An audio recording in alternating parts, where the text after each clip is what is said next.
Hello, so we are very pleased to host you in this webinar, which is part of the contest on Positive Future. As you know, Positive Future is a contest which has been launched by the Institute of Advanced Studies of Paris with the Fondation 2100 and the Institute of Future Study of Stockholm. And the objective of this Positive Future exercise is really to project a positive view of the future. This year, which is the first year for the contest, the topic which has been selected is the city in 2100. In this context, we are planning and developing several types of webinars on different topics with world experts. And we are very pleased to host today Victor Motti, who is an international writer, speaker, and strategic foresight advisor. He's director of the World Future Studies Federation, the WFSF, who is in fact the major federation or international association of foresight and futurist.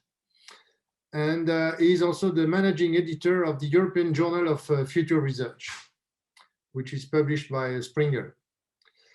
He has been a guest speaker at international conferences in Europe, Africa, Asia, and he is notably speaking on 3 transitions at planetary and regional level for 2030, 2050, and beyond horizons. He was the recipient of the World Future Study Federation President Outstanding Young Futurist Award in 2013. And he's also the author of a recent book on alternative planetary futures, which has been published in UK. So thank you very much, Victor, for speaking about this lifestyle in 2050. We are very pleased to have your contribution, and I give you the floor for 40 minutes, and we'll have then a session of question and answer. The floor is yours, Victor. Thank you very much, my dear friend Jean-Eric, and thank you also to the Paris Institute for the Advanced Studies and the Foundation 2100 and the Institute for Future Studies.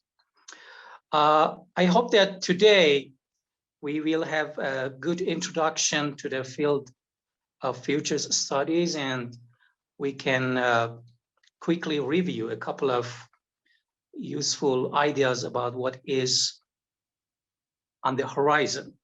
Let me just begin by sharing my screen with you and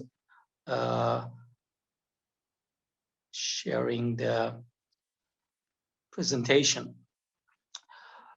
Today topic that I'm going to focus on is about drivers of change and lifestyle in 2050.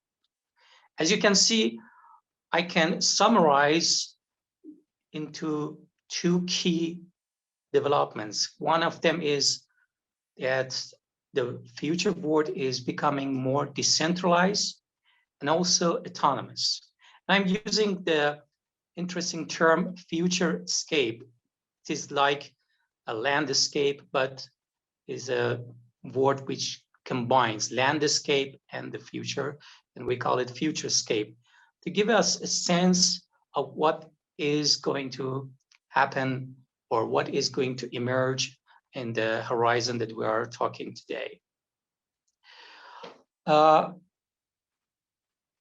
Some of you might have heard about future studies already, but for those who have not heard about it, I can summarize or briefly talk about the art and science of future studies as an interdisciplinary or multidisciplinary field of research, activism, and scholarly work that help us obtain a better understanding of the drivers of change by focusing on long-term, big picture, and radical change.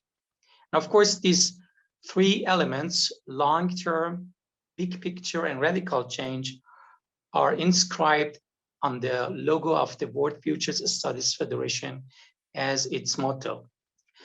For example, you can think about tech revolutions. We have heard about biohacking in the field of technology or advanced technology, plus artificial intelligence, or some other kinds of change like social upheavals, for example, massive access to free education, either through different MOOC platforms or even in the video sharing platforms. And of course, access to the tools of production. You must have heard about many people who are becoming celebrities on Instagram or on YouTube, or become YouTubers by producing content that help them to become, in a sense, contributing to the wealth production for both the society and for themselves. That other direction could be about business disruptions. You must have heard recently about the skyrocketing prices for the Bitcoin, which is a sort of cryptocurrency. And these kind of developments is telling us that many things are going to change in the longer term horizons.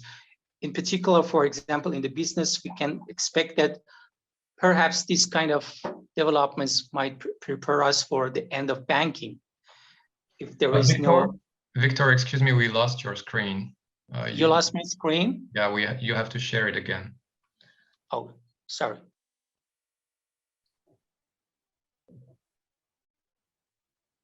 Oh, do you see my screen right now? Yes, we do. Yeah.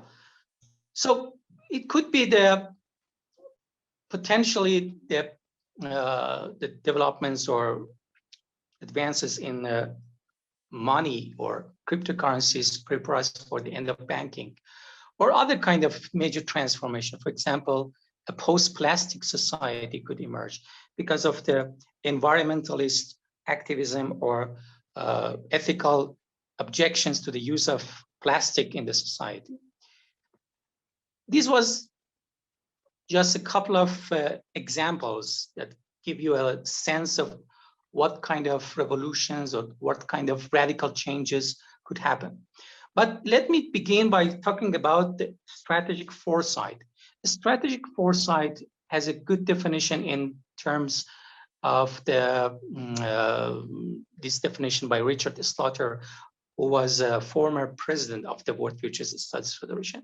It is the ability to create and maintain a high quality, coherent, and functional forward view, and to use this insight arising in organizationally useful ways, for example, to detect adverse conditions, to guide policy, to shape strategy, to explore new markets, products, and services, and it represents a fusion of futures methods with those of strategic management.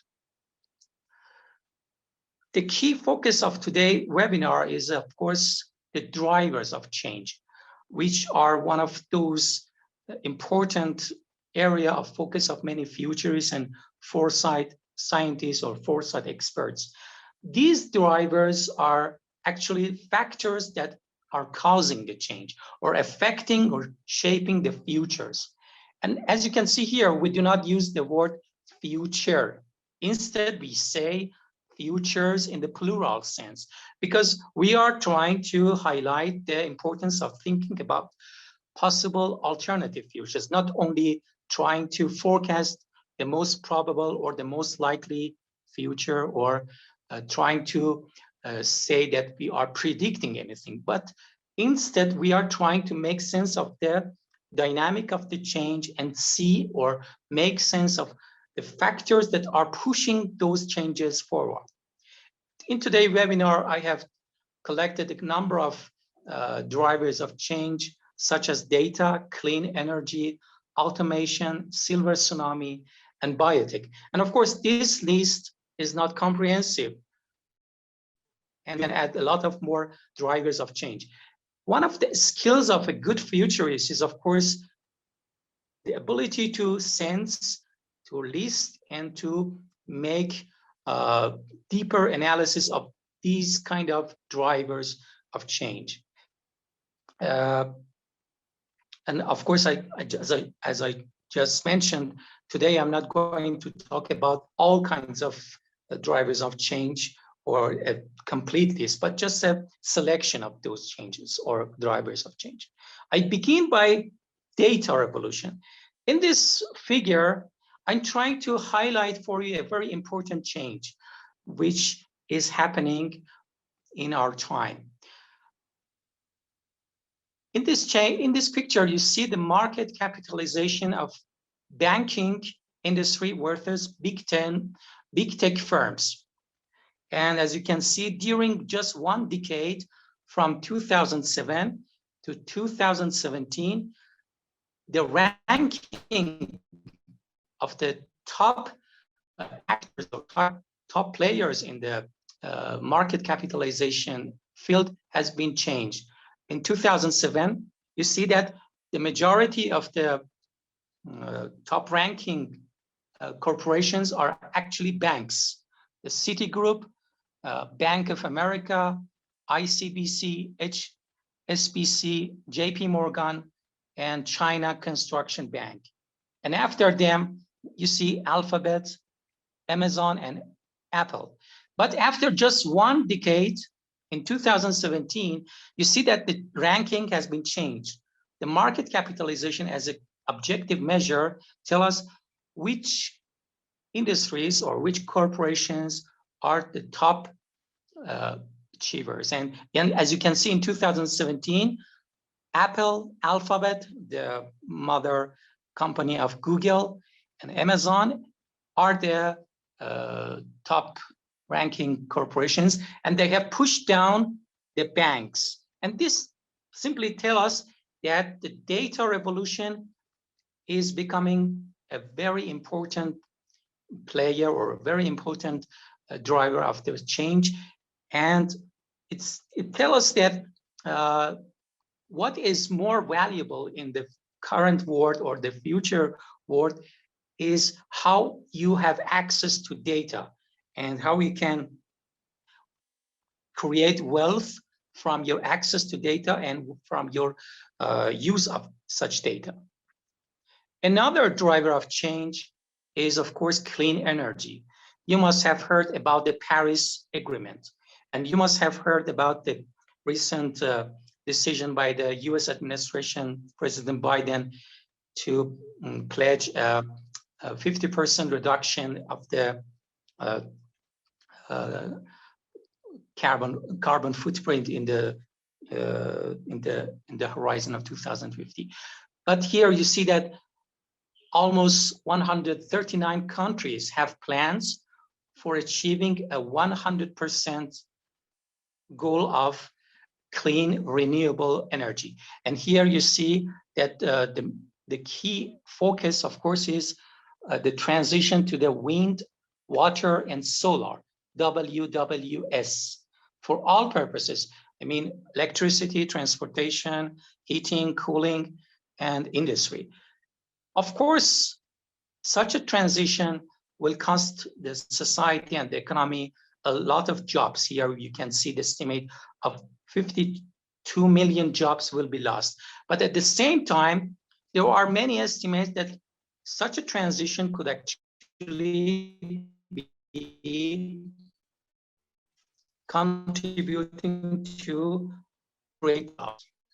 When we talk about the future, and everybody would like to think about high-tech developments or high progress, but sometimes a very medium or even low-tech transition could, for example, the use of the solar cooker in many rural communities, in many developing countries, is becoming much more widespread.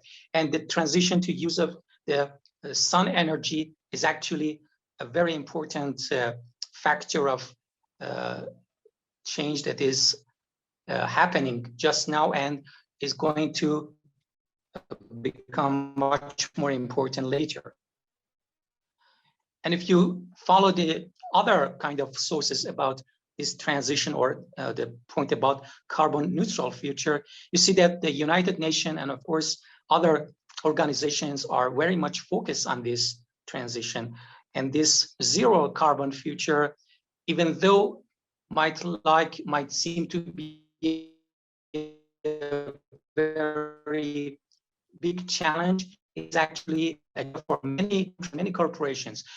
According to the UNDESA, which is one of the agencies in the United Nations organization following the driving forces of change, the government of China has said it will aim to achieve carbon neutrality before 2060. And the company of General Motors, the largest US automaker, is planning to achieve carbon neutrality by 2040. And of course, you can see here that the majority of these plans are about shifting the transport sector or transportation, because more than 23% of the total energy related to carbon dioxide emissions is happening there. And one of the key areas of focus will be on this shift from gasoline to renewable sources of energy, in this case. One of the very useful and effective tools that many professional futurists employ in their studies is called the future wheel. And I have tried to show you here an example of wheel for making sense of all the interconnected developments within the broad field of Industry 4.0. The future wheel is, of course, a visualization tool and analytical tool that give us a good perspective on the system thinking. Here, we can see what kind of system thinking is evident. In the future wheel, you put the key factor as the core variable. Here, for example, fourth industrial revolution. And at the first layer, you list and draw the most important things that are the direct consequence or under the direct impact of that factor. Here, I have tried to, for example, list 6 topics or issues that are directly consequences of the fourth industrial revolution. One of them is exponential productivity. Another is production cost cliff. Another one is accidents due to human error. Another one is the impact on environment. Another on the unemployment, and another on cyber vulnerability. As you can see, in the future wheel, we do not stop here, but in the next layer, we try to list and connect all the other variables or all the other factors that are the direct consequences of the first layer. And this process can actually expand into several consecutive layers. And as a big picture thinking the big picture thinking tool, it helps us visualize all the connections, all the important areas of change that are emerging from the interaction among all these drivers of change. I just want to highlight one of these factors that have been discussed here. For example, cyber vulnerability. You must have heard that because of the Industry 4.0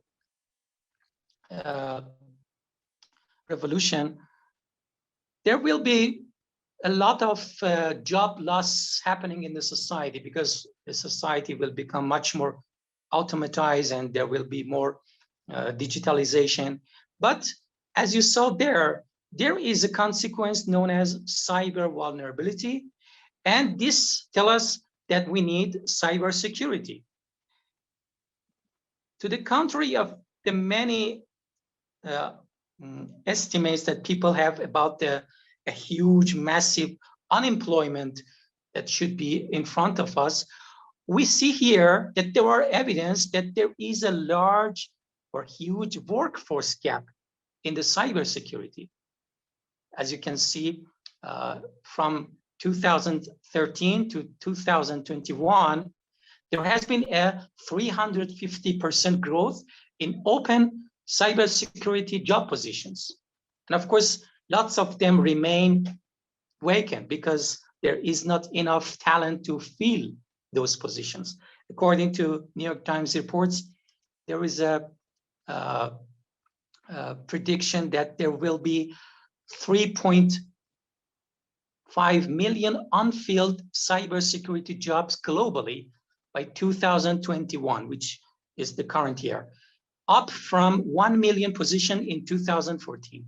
And if you have followed the news, you have noted that every other day there is a big news about a big leakage of data of users online. For example, on April 3 in 2021, you have seen that Facebook users saw that more than 500 million Facebook users saw that their phone numbers and personal data have been leaked online. You see that the cybersecurity is kind of very promising field for people who are looking for jobs. And at the same time, and of course, we need to accept this driver of automation, because believe it or not, according to this recent report by the UNESCO, which is titled Understanding the Impact of Artificial Intelligence on Skills Development, 50% of organizations worldwide report that they are using some form of AI in their operations. And in this new wave of automation, we should expect not only laborers or workers in factories might lose their jobs to robots, but also doctors, surgeons, police officers, teachers, journalists, investment analysts, fund managers, traders, accountants, lawyers. There are, for example, e-discovery applications for many law firms to help their clients find the best defense in courts. Drivers, mechanics, sales representatives, travel agents, even construction workers and project managers. Although there is some push of automation in these kind of jobs, at the same time, we see lots of new jobs happening. And one of those that just I mentioned was about cybersecurity professionals and clean energy and WWS kind of jobs. I mean, wind, water, and solar energy related jobs. Of course, such kind of developments brings new jobs in the high tech. I mean, in the artificial intelligence and deep learning. You see here one of the recent reports by CB Insights, which says that there are more than 60 startups, and who knows how many of them could become unicorns. I mean, with the valuation above $1 billion US. In computer vision, in sales and customer relationship management, in business intelligence, in e-commerce, in security, in healthcare, in robotics, and voice interface. There are all of these kind of new brands or new startups that are emerging on the Futurescape. The reason, I mean, the reason behind this powerful artificial intelligence drive is a very interesting mathematical theorem, of course, because using artificial neural networks, for example, you can actually have the power to make any function to any degree of precision, or compute any function to any desired precision. This is known as the universality theorem. Universality theorem, neural networks with a hidden layer can be used to approximate any continuous function to any desired precision. And the main reason behind so many professionals in AI talking about there will be a huge wave of automation is exactly related to this, to any continuous function to any desired precision. Because this is a truly remarkable in our age, because almost any process you can imagine about pattern recognition can be thought of as a function computation. Consider the problem of naming a music based on a short sample of the piece, or consider the problem of translating Chinese into English. All of these tasks are actually computing a function, receiving inputs, receiving data, and producing the output. And this universality theorem is actually the technical jargon or technical reason behind the fact that many professionals, many AI developers are talking about that neural networks can do all these kinds of jobs or tasks or pattern recognition and many more. And this could be a very useful keywords for people who would like to make sense of the reason behind this big development. Another driver of change is about organization. This is going to be the map of the planet in 2050.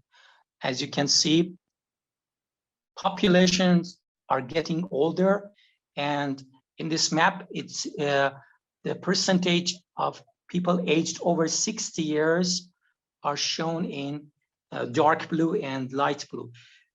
And the countries that will have more than 30% of the population more than 60 years are shown in the dark blue. For example, if you see in Europe, there will be a huge, we call it silver tsunami, because the gray hair and graying of the population is likened to the tsunami, a big wave of change in the color of silver. And this is going to have a big impact on not only business, society, but also international relations in regional competition between different countries, in the pension system. If you see, for example, the Middle East area in this map, or even you see, for example, in the Middle East, Iran will become a very old country, although the neighbors who are there, some of them are their rivals in the region, will have much younger population.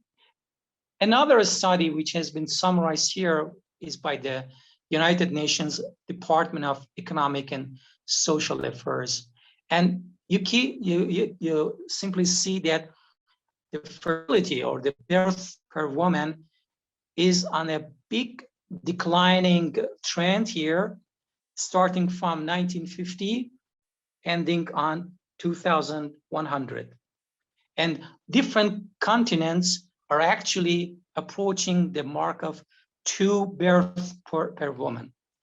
This is also another evidence about the silver tsunami that should be expecting. And of course, another driving force is about all of the facilities that are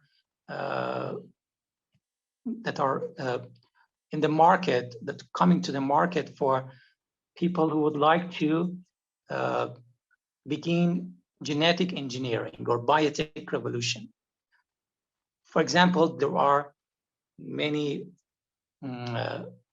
tools for therapeutic cloning, for opening body shops, or providing for people spare organs. If you are an old person with a very old heart or a kidney or a liver, you can simply go to a shop in the future and order a new heart or a new kidney. And this will combine with the previous driving force, which is about silver tsunami, and will expand the lifespan of many people. And it will not be so much bizarre or weird to see people having 100 or even 150 years in such a society, that people are using biotech revolution in addition to other kinds of health services to simply extend their lifespan. And you know, this kind of tools right now might be useful only for people who are sick or suffering from some sort of illness. For example, pre-implementation genetic diagnosis, PJD, is a procedure for helping people who are using in vitro to prevent certain diseases or certain genetic disorders from being passed to their children. But you know, in the future, it might not be the case that such kind of technologies become available only for sick people or for people who want to have their babies in the laboratory. They could become available to even healthy people. In that case, therapeutic cloning, use of regenerative medicine, use of such kind of diagnosis will become much more infiltrated into the larger society. And this will have also a lot of ethical and cultural consequences. Imagine that in some countries, people would not accept to have girls or boys, or people who would like to design or customize their babies such that they become super athletic or become super smart, and everyone wants to order instead of giving birth to a natural born baby. And this has been a big driving force of change the concept of editing humanity has been in the consciousness of many observers or many futurists for such a long time. In the second part of this today's webinar, I'm trying to quickly review for you a global survey of experts on society and lifestyle in 2015. This study was done in 2019, before the pandemic. And they tried to talk to a number of experts in this survey,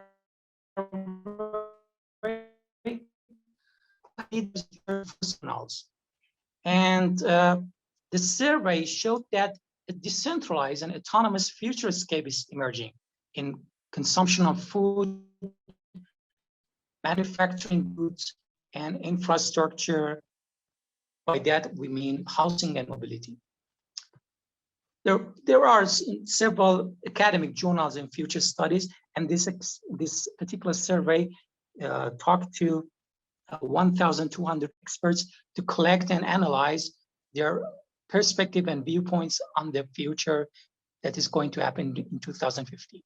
In the area of consumption and food, you see that these experts were mentioning or were highlighting the dietary habits that will change, such as consuming insects instead of current sources of protein, use of artificial meat or cultured meat, and of course, a rise in vegetarian and vegan diets. And by the way, and I have heard in some parts of France, shops have been attacked by these kind of activists who believe that we should protect the right of animals, and we have an ethical obligation to shift from meat to vegetarian diets. Drivers related to these changes about food scarcity, for the necessity to reduce environmental impact, for even voluntary choice to due to health or even environmental concerns. And of course, in addition to that, you need to count climate change and sustainability, such that there will be less production of red meat, because such a production has a high carbon impact or footprint and is very much resource intensive. In urban areas, people could become more self-sufficient in producing through roof gardens, through greenhouses, through use of algae production, underground mushroom farming, and in vitro or cultured meat. If you look it up through internet, you see that in some countries, they have already opened up pink farms. Pink farms are actually one of those underground farming in which you use artificial light plus hydroponic mode of agriculture, which doesn't need access to ground or soil. And if you like to see what could be the good example, you can see what has happened in Havana in Cuba.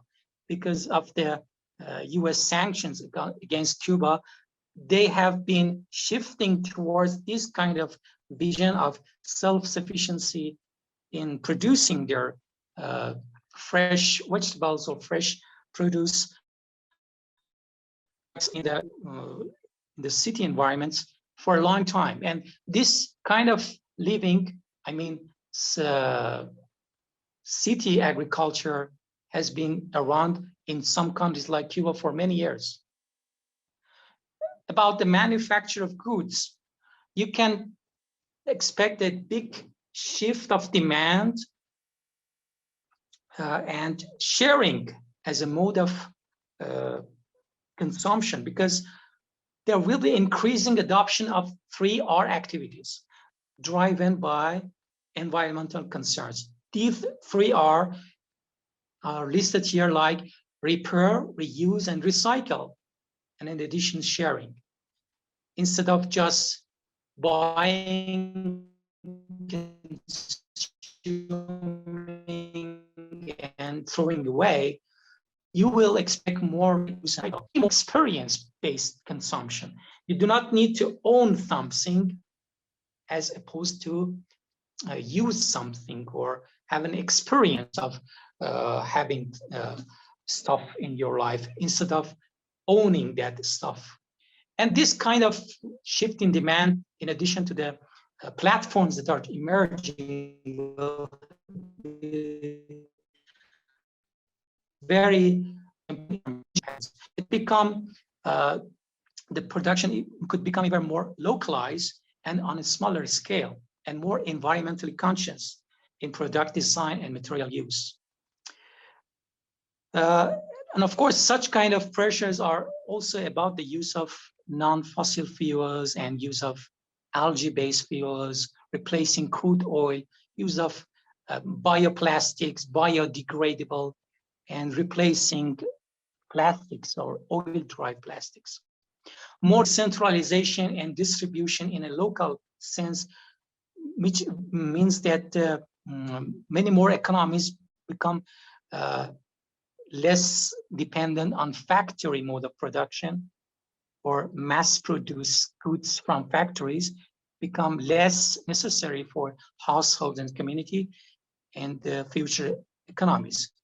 And there will be corporate employment toward family businesses, from multinational brands toward local producers, from large manufacturers toward local 3D printing. And of course, all such kind of developments can happen, and if the technology become widely available for many people. And in the area of infrastructure of the mobility, you could expect that the advancement of mobility technologies such as automated vehicles, electric and hybrid vehicles, and high-speed transport system emerge and will become widespread and common. And apart from this, many experts who participated in that survey we introduced are expecting a shift in access and demand about the mobility. A great drop in mobility demand, of course, because of the digital transformation and the digital communication.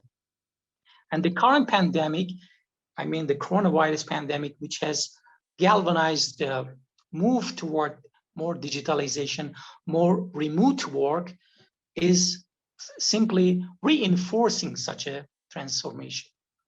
Changes in transportation more towards mobility as a service, as a vehicle. And because of the more shift toward electric vehicles, and it will become a significant mode of transportation.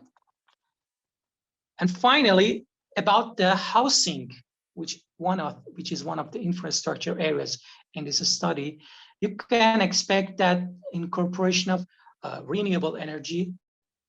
I told you today, wind, water, and solar energy will help us redesign our housing projects. We need to have lower environmental impacts. We need to prepare for the sea level rise in many countries that are experiencing a huge number of population in the coastal areas, adaptation actually to climate change in housing, more use of smart homes, I mean, automatic connected homes. Currently, many of us have been experimenting with social media for people. But in the future, when there will be a huge adoption of Internet of Things or Internet of Everything, you can expect that homes and appliances and people, everything and every person can become connected through a huge network of interconnected entities. And housing is expected to change significantly because there will be more news about the big fires or the heat waves or the floods in different parts of the planet. In the future, because of these extreme weather conditions, many housing projects need to think again about how to design, how to build, and how to populate those houses. Due to rapid urbanizations, we should expect that the family and social units in cities could be transformed, and we can expect smaller units that will require smaller living spaces. The quality of citizen housing to incorporate local food production, which was actually the previous driver of change, is also important, because housing projects are expected to be a sort of urban agriculture platform in case that we need to produce locally and in a decentralized fashion. And all of these kind of drivers eventually could combine together. As I showed you in the beginning, in the future wheel technique or tool, you can put all these kind of drivers of change in a big picture and see the interrelation among all of them to see what kind of changes are going to happen. And of course, all of these technological developments only could be available to who could afford them. And we should be very careful that there will be some challenges about the distribution of equal access to such kind of advances. Let me stop here and just remind you that this webinar was about introducing all of the participants to this very important initiative by the Paris Institute for Advanced Study, the 2100 Foundation, in partnership with the Institute for Futures Studies. And I hope that there will be high participation in this very important competition in order to encourage the elaboration and dissemination of mobilizing and positive imaginaries that convincingly and realistically could describe a livable and desirable world. And if you like later to see one of attempts to think about the alternative planetary futures, I mean on the planetary scale, this is a recent book by me, which is called A Transformation Journey to Creative and Alternative Planetary Futures. Let me just stop here, and we begin by taking some question and answers or discussing some of the points that I tried to review for you today. Thank you very much, Victor. Very nice presentation. Let me just remind that you have a question and answer possibility for those who are attending the seminar, the webinar. So do use it in posting your question. In any event, there will be a replay of this webinar, which will be posted on the website of Positive Future. I would like to ask you a question, Victor. The future you have been painting is rather positive, which is, I would say, in harmony with our contest. It's relatively much focused on, I would say, technical change, which are bringing positive trends in the lifestyle of people. You didn't touch so much the aspect of the social relationships, the governance, the politics, the democracy, all this, I would say, soft stuff. Mm-hmm. How do you see, I would say, the impact of this soft stuff, if I may say, the impact of this technical change that you have outlined, and this way, decentralized and autonomous way of life will be related or not to change into the socio-political, I would say, context. You see the question I have in mind, which is beyond the decentralized and autonomous way of life related to technical change. What will happen to the socio-political relationship and trends, including democracy and so on? Yes, thank you very much to highlighting this very important point, because in the beginning, I just mentioned that the types of change that I'm going to focus today is not in any sense exhaustive or comprehensive, and you need to include many more drivers of change.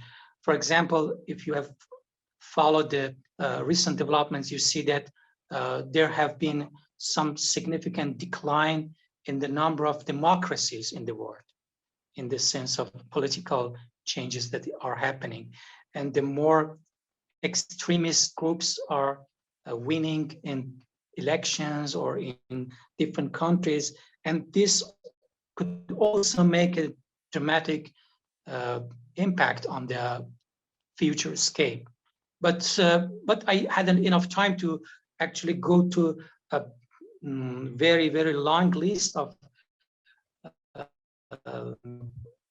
drivers of change in politics or even in sociology, because in that case it could take a lot of time. But as you have seen today, there is actually a great systemic interaction between all of these changes, because if there is a decentralization of manufacturing system, for example, if people have access to local sources of obtaining or producing their vegetables, or they consuming goods, there will be some upheavals in the economy, and as a matter of fact, a great number of social and political things could happen.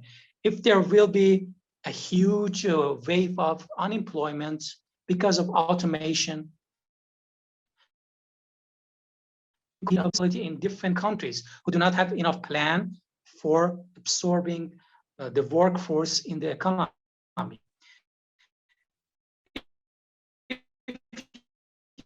You see in that case, the majority of countries will collapse in terms of their pension system, because the current law related to pension age or pension system is very, very sensitive to such kind of developments, and they have been in place according to assumptions that is violated right now. Because in the past, the majority of people, if they're retired in their 60s, in a few years they naturally could die from natural causes. The economy of those countries and the governance of the societies were based on that assumption. But this assumption is being violated in today's world because of the advancements in biotechnology and the extension of the human life. And the law is not changing, or even the education system is not changing as rapidly as this kind of technological changes that are happening. And I believe that in some countries, the tension between the rapid pace of technological progress on the one hand, and the slow pace of change in education, in social order, in politics, in the legal system, which is usually very slow to change, is going to make a big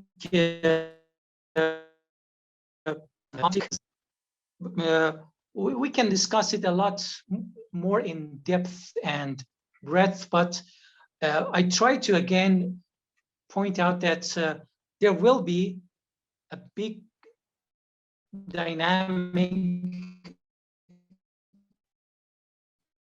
interaction and a big picture emerging, and we today have not enough to list, because every possible driver of change, the list could be much longer, and you're right, we need to explicitly take those kind of political, social, and those related to governance into account as well. Maybe my colleague Sadi and Simon have some questions. We have also some questions in the question and answer. I had a comment, and a question. Well, first, thank you very much, Victor, for this extremely interesting and useful presentation. Interesting for everyone, and also useful for those who want to participate in the contest, because you're providing examples of what the future is going to be in practice. And I think you give us a lot of hope, because changes of very complex systems are difficult, and usually they don't happen because nobody has an immediate interest in these changes. So they happen when there's a crisis, right? Because lots of people will lose in these changes. But these changes can occur only if there are some alternatives for the system, some viable alternatives. And you've shown us that there are alternatives, and very concrete ones.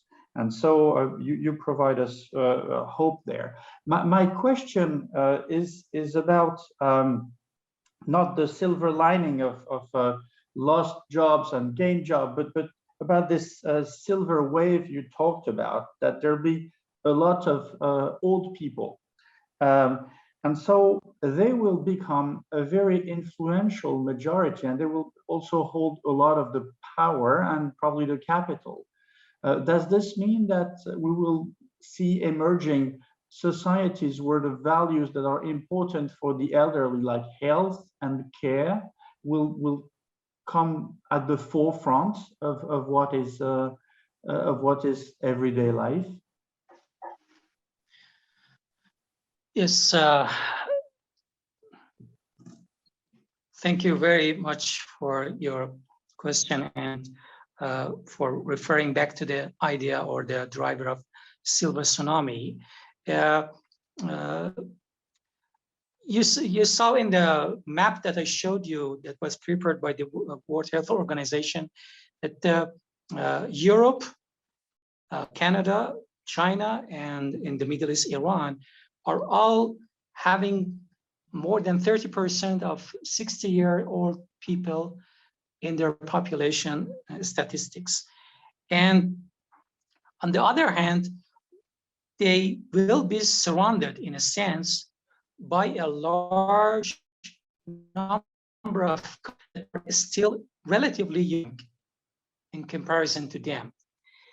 And well, basically in the countries in the region that will be a homogeneous population, I mean, the majority of old people, the point is absolutely correct, because they will decide many things. They will decide their laws, they will decide their lifestyle, they will decide how sort of different services should be available to them.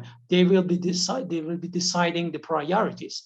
But at the same time, they should expect a great tension between themselves and the countries in which there are relatively younger population. In the case of Europe, you will expect that there will be more waves of immigrants coming to Europe, because Africa is not becoming as old as Europe. And in the case of the Middle East region that I showed you today, there is very much concerns right now by the Iranian authorities, because they are in competition or in power. The power balance in the region is actually hinged or dependent on the population, layers in their respective countries, and there will be so much political tension or even conflict, because sometimes this kind of change in society can become the trigger of a change in politics and international relations in those countries. And some countries might decide to replace their aging or old working group with the use of robots. For example, I don't believe that in Japan people will decide to open up their gates to many migrants, because they are much more monolithic in terms of the culture.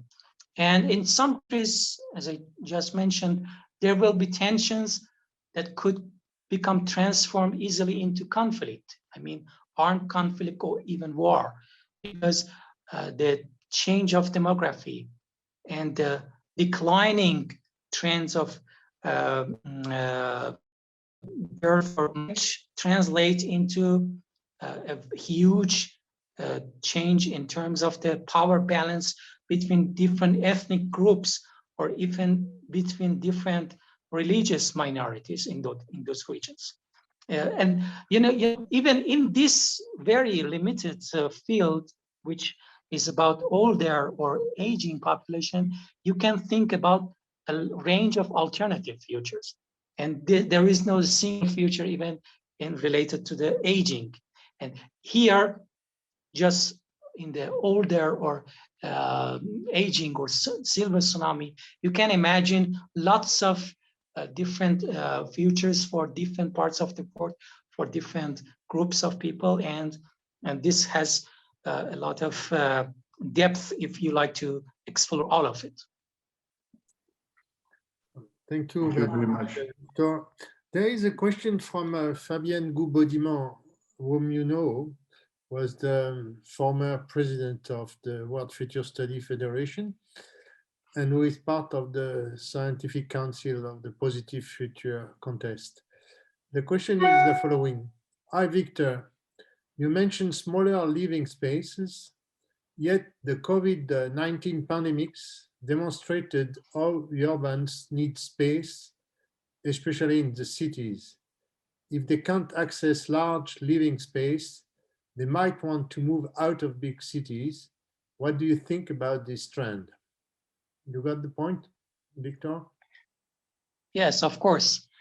Well, as I told you today, a global survey of futures experts without the pandemic.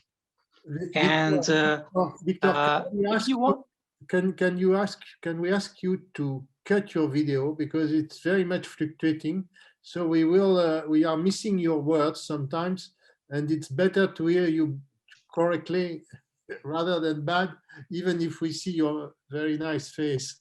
So, okay. go ahead. I don't know what's happening, but okay, thank you. Well, I just was talking about this this point that this global survey I reviewed today was prepared in 2019, well, 1 year before the pandemic. And the pandemic has actually added a lot of new driving forces into the system. Some of them, of course, very useful. You saw that today. I mentioned that after the pandemic, the digital transformation obtained a lot of momentum. It was accelerated. So many resistance in different parts of the world, for example, in schools, in a corporate office work, was overcome because people gradually had to or were imposed to accept the new normal by using the digital transformation. And on the other side, there will be different dynamics shaping because of the pandemic, which of course is a reverse trend, which by means migration from the mega cities or big urban areas into the rural areas, because the pandemic proved that in very crowded places like the megapolises, there will be a big risk of becoming infected with this virus and the future viruses. And you can expect that contradictions, I mean, both in terms of providing momentum for digital transformation, which is a good development, or for other kinds of negative developments that could impact the lifestyle of, but by not becoming able to go to outdoor for dinners or for recreation or leisure, or for tourists going from this country to that country. But again, contradiction is a key element in any kind of future thinking, because we just need to make big picture sense of what is happening if all these kind of factors are combined or synthesized together in a whole or an integrated whole together, such that the final outcome is produced. And I absolutely agree with Fabian about the need for a space will become different, but at the same time, there has been a lot of driving forces already in the system. There was an inertia in the system that they are making their impact regardless of the pandemic. For example, the extreme weather condition or the climate change related changes are not going to disappear after the pandemic. They were in the system, and we need to take into account that those kind of drivers were in the system. In addition to those drivers, we need to add a new big driver. And I'm strongly against some of observers who try to tell us that currently the pandemic is the big driver of change in the expense of forgetting every other drivers. And it doesn't help us to think about the longer term future if we focus only on the pandemic, because the system has been in place, the drivers have not disappeared. And we need to take all of them into account, not just try to say that there is only the virus and nothing else is important. In relation to this, there has been a kind of survey made, I think, as a global risks, which was done by, I think, the Davos roundtable. And in 2020, the list in the top were around financial crisis, extreme events, possibly cyber, major risk, and so on. In 21. And by the way, I forgot to mention an interesting point. You know, the global ranking of the big economies has already been estimated by International Monetary Fund, I believe a few days ago was published. It shows that Brazil, after the pandemic, has lost its place in the top 10 economies, and instead South Korea has joined the club of the 10 biggest economies of the world, simply because of this pandemic. I mean, a pandemic has been a big problem or challenge for Brazilians, but a very fortunate enabler for the South Korea. You see, this kind of change is happening already. Yeah, just to thank you for this point, which is useful information. But just for finishing what I said is that, so in 2021, the pandemic's risk, global risk, was ranked second or third in how to see the future of the risk. While in the 2020, it was ranked around the 10, something like that. So the change of perception has been very, very large for this. There was a comment from our colleagues, one by, I think it's possibly Georges Amar, who is also one of the scientific committee member. One powerful driving force is the way people drive themselves to changes, if they understand and desire what is coming. So this, I understand it's a kind of, I would say, push for a pedagogy of change and driving forces, how to, in fact, educate people for making them better understanding the driving forces. And that's the question I may ask you about this way to educate people about these mega trends which are changing their life. What would think would be good to do, notably if you want to push a positive image of that. Yes, you know, today I try to, in a sense, focus on the trends or the external world changes. But in a much approach to futures studies, which is called integral futures, you also try to focus on the combination of the inner world transformation, I mean, inside the mind, inside people, as opposed to the external world. If you go back to example of the future of energy, future of transportation, or future of anything which is related to demand and supply, you see that lots of engineers, lots of specialists, lots of corporations are trying to make new efficient ways of distribution of the supply or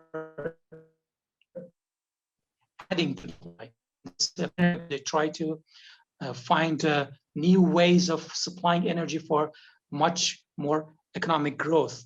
But some of the scholars, like Richard Slaughter himself, that I use his definition, are inviting us to make the transformation not only in the external world, but inside ourselves. In the sense that it could be possible that in the future, people will have a lot less demand in economy by adopting a simple lifestyle. I'm not saying that people will go to become like a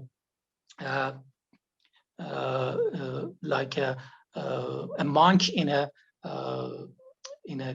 church or in other places and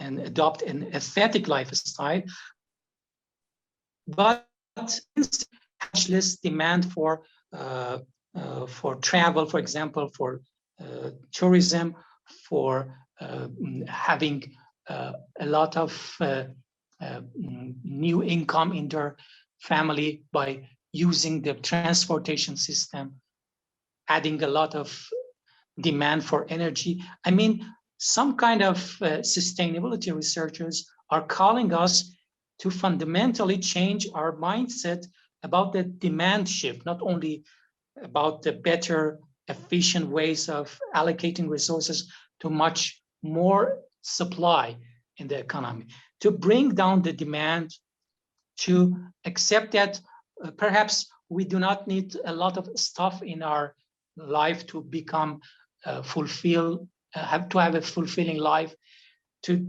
reduce our use of material, reduce of houses, having several cars. This also could be a sign of change, of positive change. And all of these kind of changes are related to the inner part of the humans, not in the external world of humans.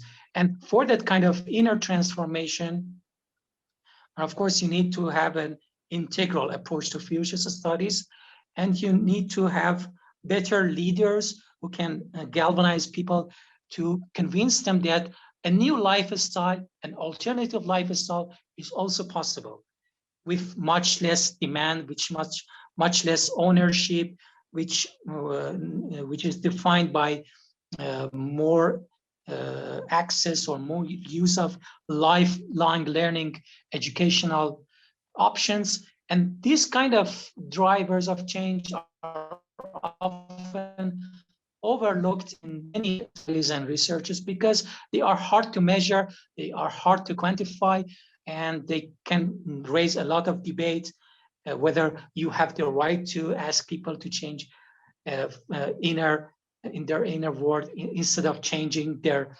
infrastructure, instead of changing their place of live or work.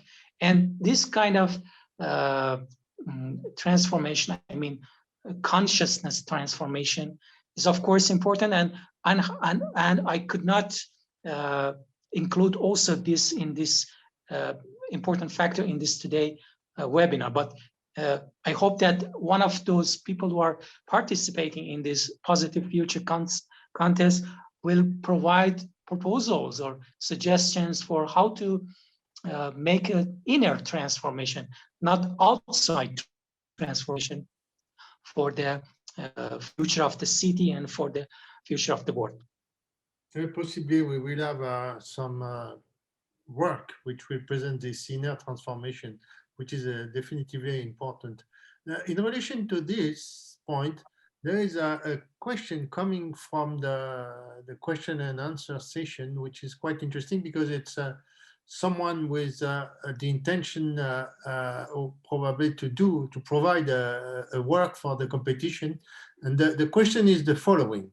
It's coming from Marcus D. Busby, or Busby.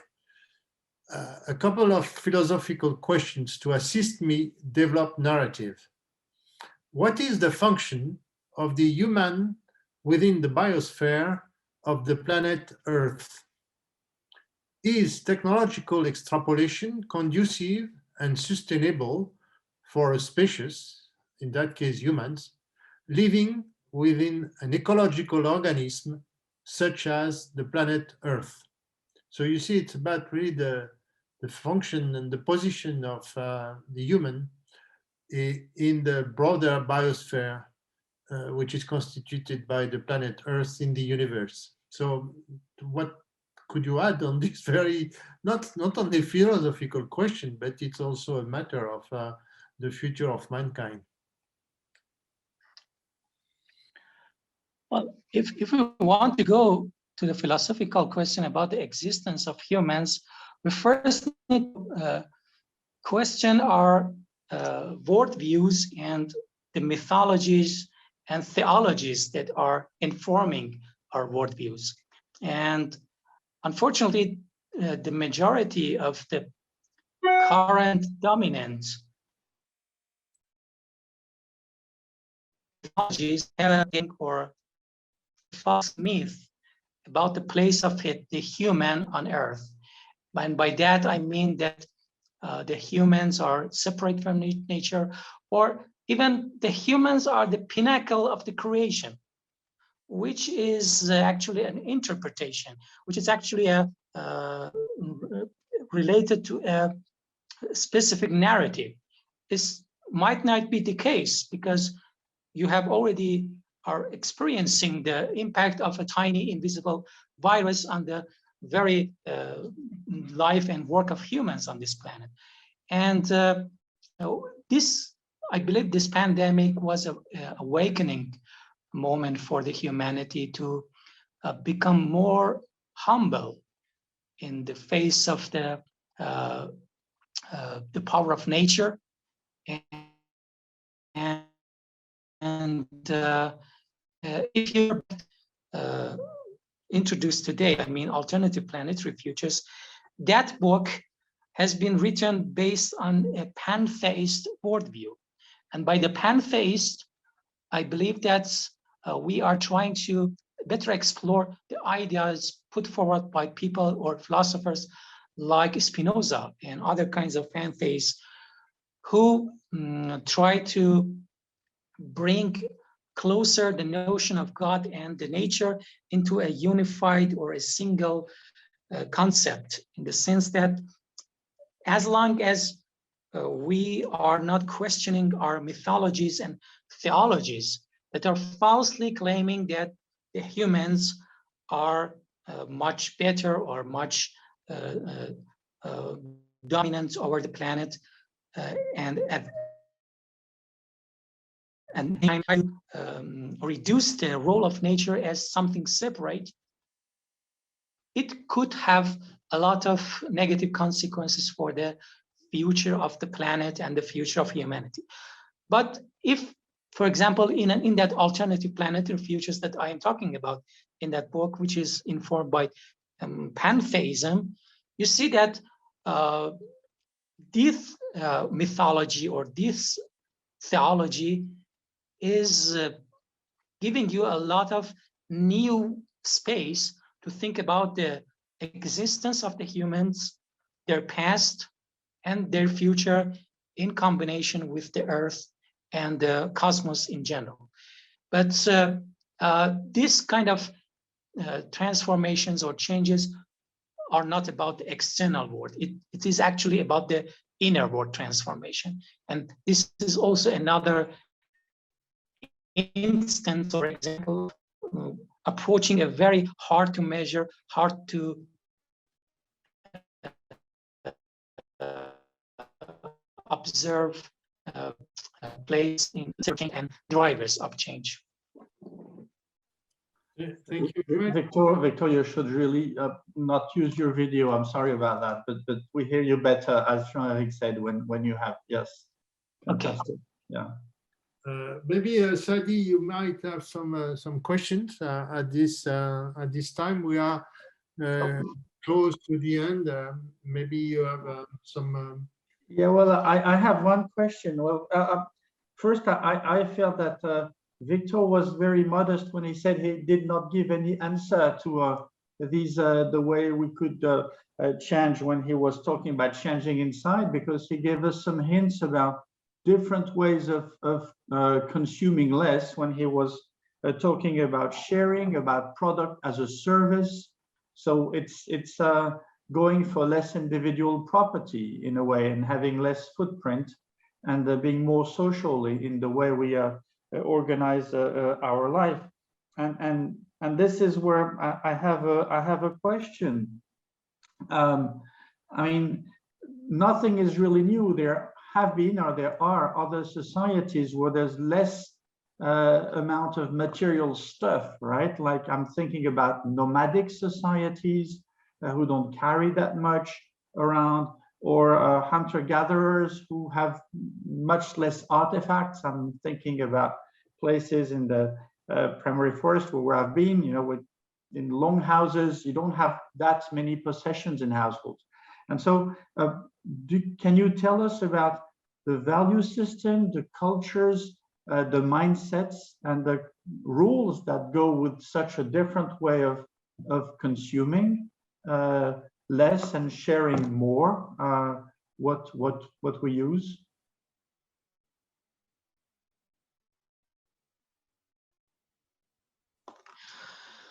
Thank you very much for pointing this out, because I am thinking about a new age of nomadic lifestyle for our relationship with technology and those kind of drivers of change that I reviewed today.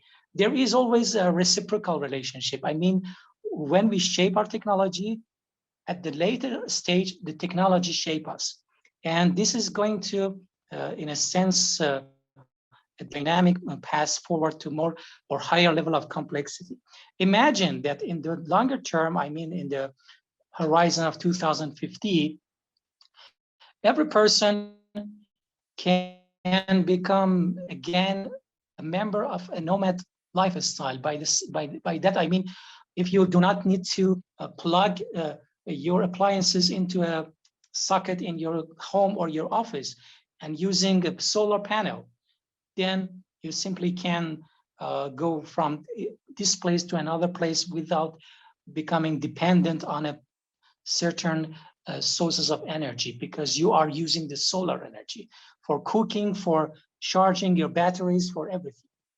And imagine that your job is fully remote work, which is, fortunately, after the pandemic, is much better accepted in the corporate world, because CEOs have been imposed to change their practices. In such a society, nomadic lifestyle will re-emerge simply because we do not need to become chained to a particular country or city or place for our energy consumptions, for our food consumption, for our imagine that you are car free, you use the mobility as a service. You do not need to find a place to park your car.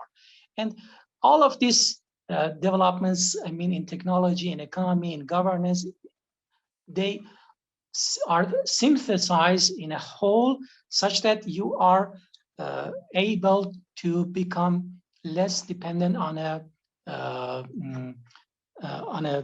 previous mode of life, so to say. And if that happens, of course, your culture and mindset will be shifted also, because your planning for retirement, your concern about buying a house or paying the mortgage will change. Your life and work balance will change. Everything is subject to change, but not all of people are ready to make that transition.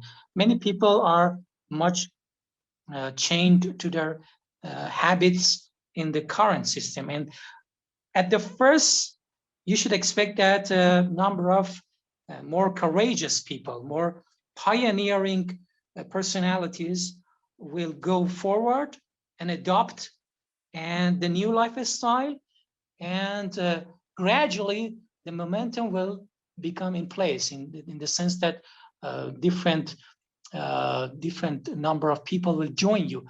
But I am thinking also about the barriers to that shift, because as I told you today, the majority of the legal systems are not ready for, or even are not following the same rapid pace of change. In this case, for example, if you decide to have a digital nomad life, the question will be, which country are you going to pay your taxes? And the majority of countries will not accept that you are a digital nomad. You are supposed to be a citizen of a specific country. You cannot go to a government office and simply fill out the form and say, for example, I am the citizen of Facebook, or I'm the citizen of Twitter. You have to say, I'm the citizen of France or Europe or other countries. And, you know, I believe that the governments and unfortunately the education are the two big laggards, in the sense that they are always behind the rapid changes, and they have to change also in this, if we like to make a mainstream transformation towards a new world or an alternative future. Thank you very much. Thank you. There is a comment from one of our members of Scientific Council, Georges Amar. Thank you for this presentation and for your ideas, and for the mention of Spinoza. Ethics in Spinoza meaning is perhaps not measurable, but it is wordable. So you see the difference between measuring and using words. I think we are very close to the end. I would like to really thank you, Victor, for this enlightening speech. And the question you got after your presentation shows that you have really opened the minds. And I would say it was quite important and useful, including for some of the competitors, the candidates who are following the webinar, who have got certainly some good ideas for making their work. And you see, precisely, you have got the answer. Thank you so much. This is a brilliant experience. So I will stop on these words in thanking you very much. And I suggest that we have with you sometimes later on, not now, but possibly in a few days, a kind of debriefing after this very good experience. Thank you again. And thank you very much, Victor. It was my pleasure. Thank you very much. And I hope that the Positive Futures contest will go forward as expected and even beyond your expectations. Thank you. Thank you. Good evening.